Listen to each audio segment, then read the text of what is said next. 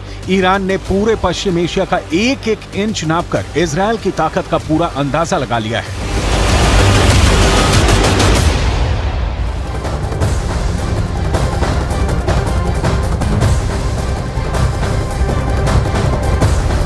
Israel Lebanon border पर बहुत कुछ ऐसा हो सकता है जो युद्ध को गाजा से निकालकर उत्तरी इजराइल की तरफ ले जाए। गाजा के आसपास पहले ही बहुत ज्यादा तनाव है, लगातार गोलाबारी हो रही है और अब हिजबुल्लाह का खतरा यहां महसूस हो रहा है।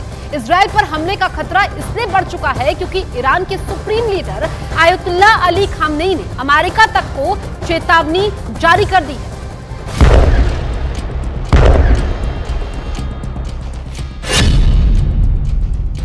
अली खामनेई ने कहा है कि अगर गाजा में इजराइल के जुल्म खत्म नहीं हुए तो दुनिया की कोई ताकत मुसलमानों को रोक नहीं पाएगी।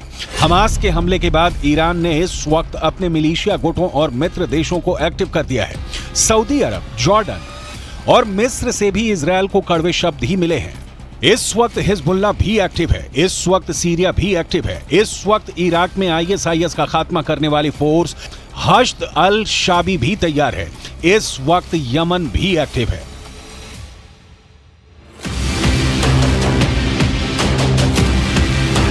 सितंबर महीने में ही यमन ने अपनी मिलिट्री परेड निकाली थी और इस परेड में ऐसी मिसाइल और ड्रोन दिखाए जो इस इलाके में अमेरिका और उसके दोस्तों को परेशान कर सकते हैं। यमन वो देश है जिसने पिछले 8 वर्षों तक सऊदी अरब और उसके 15 साथी देशों से युद्ध लड़ा, जिस युद्ध में उसके खिलाफ अमेरिका भी रहा, ब्रिटेन भी रहा और इजरायल ने भी यमन के खिलाफ मदद की। अब वही यमन अमेरिका और इजरायल दोनों को ललकार रहा है।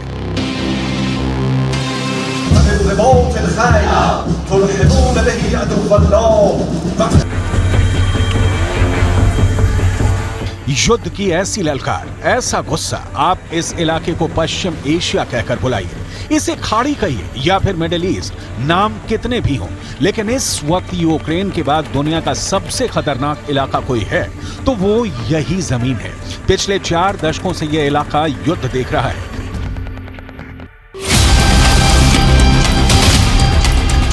यमन के इस मिसाइल का नाम है तूफान, जो 1000 किलोमीटर की रेंज तक मार कर सकती है। इस मिसाइल से यमन ने सऊदी अरब को कई बार डराया है।